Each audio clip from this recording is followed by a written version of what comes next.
أن يفرغ من صلاة العشاء إلى الفجر 11 ركعة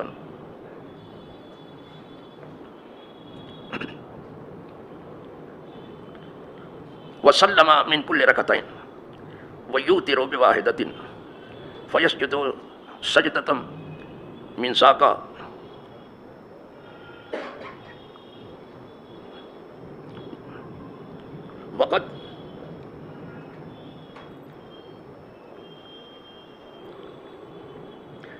وقد ما يقرأ أحدكم 20 آية قبل أن يرفع رأسه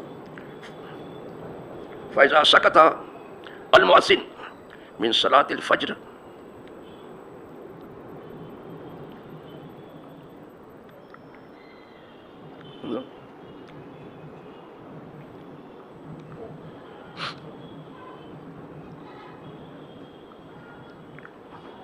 وتبين له الفجر فركع ركعتين خفيفتين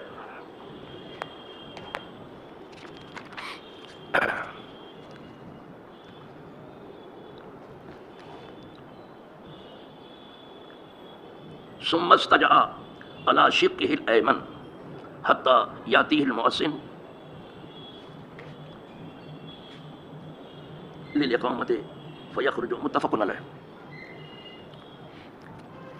آج سے ایک نئے باب کا آغاز ہو رہا ہے، وہ ہے رات کی نماز۔ صلاۃ اللیل سے کہا گیا،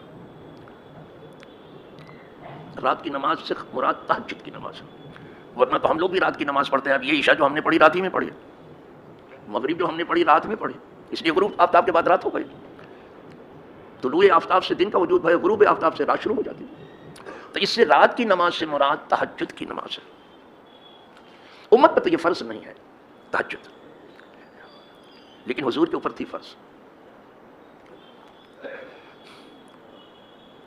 یہ اللہ والے ہی ہیں کہ خود زیادہ کرتے ہیں، لوگوں کو کم بتاتے ہیں۔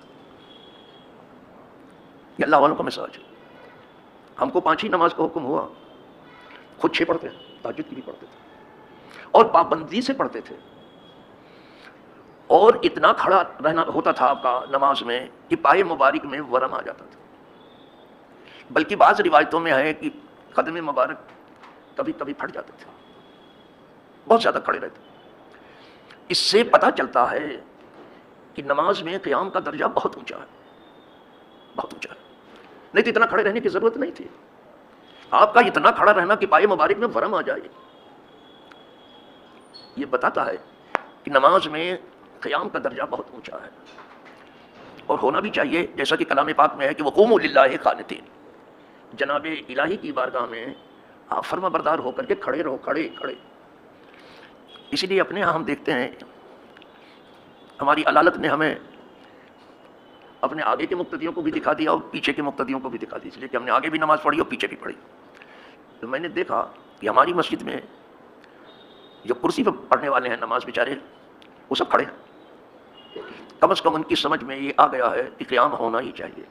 ہاں کوئی ایسا ہے کہ جو بالکل نہیں کھڑا ہو پا رہا تھا تو بیٹھ کے پڑھ رہا تھا، تو اس کی اجازت بھی ہے، لیکن میں نے زیادہ تر کو دیکھا، بلکہ سب کو دیکھا سب کھڑے رہتے تھے، اور یہی ہونا بھی چاہیے۔ اس پر آیت اتری کہ اے محبوب، ہم نے قرآن اس لیے نہیں اتارا کہ تم مشقت میں پڑھو، ما انزلنا القرآن لتشقى، ہم نے قرآن اس لیے نہیں اتارا ہے کہ آپ مشقت میں پڑھو، منع کیا گیا آپ مشقت میں نہ پڑھو۔ نہیں تو حضور بہت زیادہ کھڑے رہتے تھے۔ قرآن تو اس لیے اترا الا تذکرۃ لمن یخشی، یہ نصیحت ہے، قرآن تو صرف نصیحت ہے، لوگوں کی بھلائی کی بات کرتا ہے، اور پھر یہ بھلائی کی بات وہ سنتا ہے جو اللہ سے ڈرتا ہے، لمن یخشی۔ وہ کیا سب لوگ سنتے بھی نہیں ہیں نا؟ تو ام المومنین بیان فرماتی ہیں کہ مختلف اوقات میں حضور مختلف نمازیں پڑھتے تھے۔ تہجد میں کبھی کم سے کم تہجد 2 رکعت، اور تھوڑا زیادہ جائے تو 5 رکعت ہے وطر کو لے کر کے۔ وہ وطر کے بارے میں بھی بہت کچھ کہا گیا کہ 1 سے بھی وطر ہوتا ہے، 3 سے بھی وطر ہوتا ہے، اور 5 سے بھی وطر ہوتا ہے، اور 7 سے بھی وطر ہوتا ہے، اور 13 سے بھی وطر ہوتا ہے۔ وطر کے بارے میں بھی بہت ساری روایتیں ہیں، ادھر آپ کو نہیں لے جانا ہے مجھے، ہم 3 رکعت پڑھتے ہیں، زیادہ تر یہی ہے۔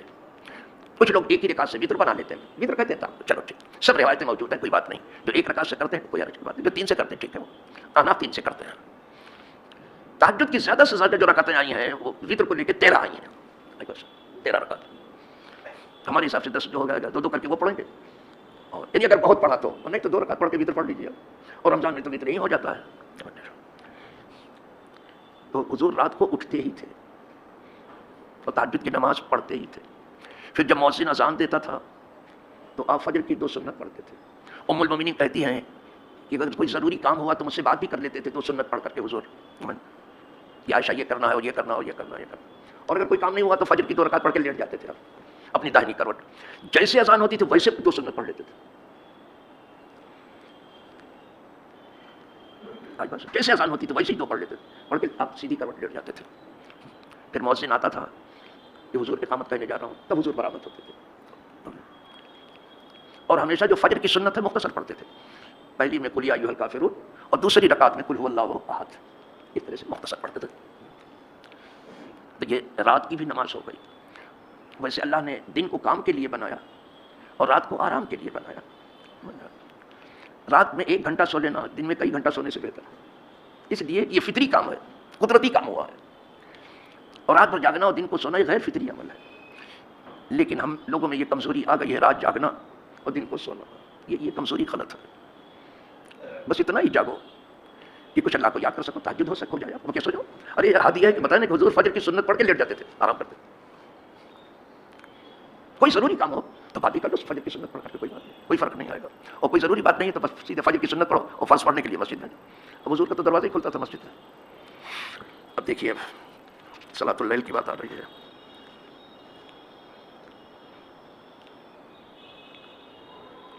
یہ بہت قیمتی نماز ہے جس کا تذکرہ اب چلنے جا رہا ہے. تہجد کی نماز بہت قیمتی نماز ہے. ہم لوگوں کے لیے ہے نفل، لیکن اگر جو لوگ پڑھتے ہیں یہ بہت قیمتی نماز ہے.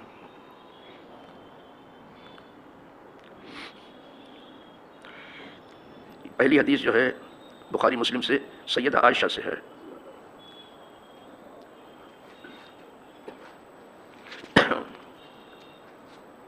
ان عائشہ رضی اللہ تعالیٰ عنہ، ام المومنین عائشہ صدیقہ رضی اللہ تعالیٰ عنہ سے مروی ہے. کہتی ہیں نبی کریم صلی اللہ علیہ وسلم پڑھتے تھے صلاۃ عشاء سے فارغ ہو کر کے فجر تک 11 رکعت. 11 کی روایت کر رہی ہیں پہلے سب سے 11 رکعت پڑھتے تھے. اب گھر ہی میں چونکہ پڑھتے تھے تو گھر والیاں ہی دیکھیں گی نا، وہاں تو کوئی دوسرا دیکھنے والا نہیں، تو وہی روایت کرتی ہیں. اب 11 رکعت پڑھتے تھے. یسلم من کل رکعتین، 2 رکعت کر کے پڑھتے تھے. اور نفل 2 کر کے ہی پڑھنا اچھا ہے.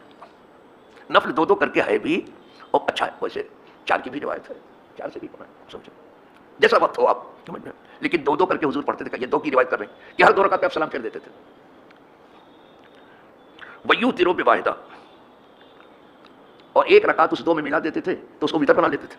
2 کی نیت سے کھڑے ہوئے 1 رکعت اس میں لگا دی، جوڑ دی تو وتر ہو گیا. یہ 3 ہو بھی جاتی ہے جو بھی آئی بس 1 سے وتر بنا لیتا. سید المفسرین سے کسی نے آ کے امیر معاویہ کے بارے میں بات کی تھی، یہ کیا ہوا ہے امیر معاویہ کو تو 1 رکعت وتر پڑھتے ہیں. اس کا مطلب ہے کہ صحابہ زیادہ تر 3 ہی پڑھتے تھے. جب یہ بات آئی بس 3 ہی پڑھتے جیسے ہم لوگ کر رہے ہیں الحمدللہ. لیکن چونکہ امیر معاویہ کی بات کیا تو امیر معاویہ کو سمجھدار تھے. حکمرانوں میں سمجھ بوجھ ہوتی ہے، یہ اور بات ہے کہ حکومت کے کام کاج میں الجھ کر کے بہت ساری کمزوریاں داخل ہونے کی کوشش کرتی ہیں. تو جب یہ کہا کہ کیا ہوا ان کو امیر معاویہ کو، اپنے حکمرانوں کو گفتگو کر رہے ہیں، تو کہا دا انہو فقیہ، چھوڑو امیر معاویہ کو، وہ فقیہ ہے، یعنی دین کی سمجھ بوجھ رکھتے ہیں. وہ جانتے ہیں کہ 1 سے بھی وتر ہوتا ہے، 3 سے بھی وتر ہوتا ہے، 5 سے بھی. ارے بعد میں تو کل 13 رکعتوں کو سب کو وتر کہہ دیا ہے. یہ یہاں تک ہے. کہا چھوڑو اس گفتگو کو تم چھوڑ دو. لوگوں کی عادت ہے نا ایسی گفتگو. کہا تم اس گفتگو 1 سے بھی ہوتا کوئی بات نہیں، 1 سے 1 ملا دیا 2 میں ہو گیا وتر ہو گیا. لیکن دیکھنے کی جو چیز اب آ رہی ہے وَيُوتِرُ بِوَاحِدَةٍ فَيَسْجُدُ السَّجْدَةَ مِنْ ذَلِكَ، پھر اس سے سجدہ کرتے تھے.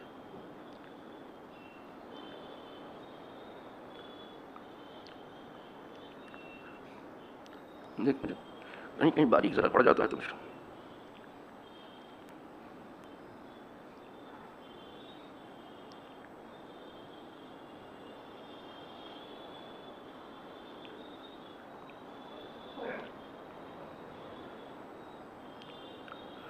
من ذالک قدر ما یقرأ احدکم 50 آیا، اتنا لمبا سجدہ کرتے تھے حضور وطر میں کہ آپ میں سے کوئی 50 آیت پڑھ لے.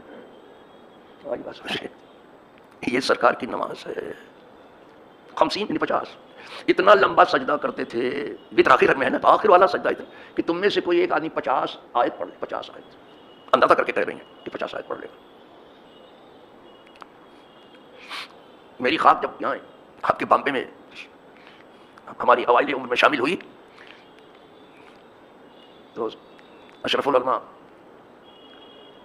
جو ہمارے استاد بھی ہیں، ہمارے باپ کے بعد دوسرے باپ بھی ہیں، تو بہت لمبا سجدہ کرتے تھے. تو ایک شخص نے مجھ سے کہا، چاہوں تو میں نام بھی لے لوں، ان لوگوں کو بھی یاد ہے کہ حضرت اتنا لمبا سجدہ کہتے ہیں کہ آدمی 70 مرتبہ کہہ سکتا ہے سبحان ربی اللہ. اس آدمی نے مجھ سے کہا آدمی 70 مرتبہ کہہ سکتا ہے. ہم نے کہا تو حرج کی کیا بات ہے، کوئی حرج نہیں، یہ سب حدیث سے ثابت ہے. جتنی دیر سجدے میں سر پڑا ہے اچھا ہے، جتنی دیر بھی پڑا ہے سجدے میں سر، یہی تو جگہ ہے نا کہ پڑا رہنا چاہیے. اچھا ہے، کہا نہیں اس کی برائی نہیں کر رہا ہوں، لیکن صرف یہ بتا رہا ہوں کہ تو 70 مرتبہ کرتے. یہاں 50 آیت کی بات آئی ہے کہ سرکار نے کبھی ایسا سجدہ کیا ہے. صحابہ کہتے کبھی کبھی حضور اتنا لمبا سجدہ کرتے تھے کہ ہمیں ڈر ہوتا تھا کہیں حضور کی روح تو نہیں قبض کر لی گئی. وہ سب آئے گا، آپ سن رہے ہیں. لہٰذا کوئی اگر تھوڑا سا لمبی کر دینا تو آپ چیخنا چلانا نہ شروع کریں، اور کوئی بہت مختصر کر دے تب بھی مت چیخو. 3 بار بھی کہہ لیا آپ نے سبحان ربی اللہ سبحان ربی اللہ. اوکے ٹھیک ہے، تو چیخنے چلانے کی عادت تو چھوڑ دو، سمجھنے کی عادت پیدا کرو. چیخنے چلانے سے کوئی فائدہ نہیں ہوگا، لیکن سیکھو. بس سمجھ کہتی ہیں تم میں سے کوئی 50 آیت پڑھ سکتا، اتنی دیر سجدے میں رہتے تھے. قبل ان یرفع راسہ، حضور سر اٹھائیں اس سے پہلے تم میں سے کوئی آدمی 50 آیت پڑھ سکتا. اتنا لمبا سجدہ کرتے تھے. فاذا سکت المؤذن من صلاۃ الفجر، جب چپ ہوتا تھا مؤذن فجر کی اذان سے، ویتبین له الفجر، اور آپ کے لیے صبح روشن ہو جاتی تھی، ایک دم ظاہر ہو جاتی تھی صبح، تب کیا کرتے تھے؟ فرکع رکعتین خفیفتین، تو 2 ہلکی رکعتیں حضور پڑھتے تھے. کوئی فجر کی سنت 2 ہلکی رکعت آپ پڑھتے تھے. فجر کی سنت بہت ہلکی پڑھتے تھے، ایک میں قل یا دوسرے میں قل هو اللہ، یہ ہلکی پڑھتے تھے. تو اب وہاں بھی بھاری دکھا دیا نا 50 ہے، یہاں بہت ہلکی پڑھ لیتے تھے. پھر اس کے بعد کیا کرتے تھے؟ کہتے ہیں فاستجا، پھر حضور لیٹ جاتے تھے. 2 رکعت سنت پڑھ کے حضور پھر لیٹ جاتے تھے، آرام کرتے تھے. یعنی بہت پہلے 2 سنت پہلے پڑھ لیتے. ادھر اذان ختم ہوئی ادھر پڑھی. اسی لیے شافعی میں جب اذان ہوتی ہے نا، میں کوشش کرتا ہوں اسی پر اٹھ جانے کی. تو وضو میں جو ٹائم لگتا ہے اس کے بعد اسی وقت سنت پڑھ لیتا ہوں، اس لیے کہ حضور اذان سن کے فوراً سنت پڑھتے تھے، لیٹ بھی جاتے تھے. تو میں بیٹھا رہتا ہوں، لیٹتا تو نہیں ہوں لیکن بیٹھا رہتا ہوں. کہ تھوڑا اور روشن ہو جاتی صبح، پھر فجر پڑھ لیتا ہوں 2 رکعت فرض پڑھ لیتا ہوں. لیکن سنت اذان ختم ہوتے ہی پڑھ دیتا ہوں فوراً. ادھر انہوں نے ختم کیا ادھر پڑھ لیا. کہتی ہیں کہ انشد کے سیدھی کروٹ آپ لیٹ جاتے. حتیٰ یاتیہ المؤذن، یہاں تک لیٹے رہتے تھے کہ مؤذن آ جاتا تھا، بلال آ جاتے تھے للاقامت، اور عرض کرتے تھے کہ حضور اقامت پڑھنے جا رہا ہوں. جب وہ آ جاتے کہ حضور کا بس تب حضور اٹھتے تھے. فیخرجوا، پھر حضور نکلتے تھے. اس میں تو یہ ہے کہ نکل جاتے تھے. دوسری جو حدیث آ رہی ہے ابھی اس میں کچھ اور بات ہے. ام المؤمنین سے نہیں بس دھیرے دھیرے سن لیں گے، سمجھ بوجھ میں آپ جو ہے حضور کے عمل کو لے لیں گے. پھر بہت سارے عمل جب حضور کے آپ کے دل و دماغ میں آ جائیں گے تو جہاں جیسی ضرورت ہو ویسا عمل کیجیے اس کو. اللہ برکت دے. وآخر دعوانا الحمد للہ رب العالمین.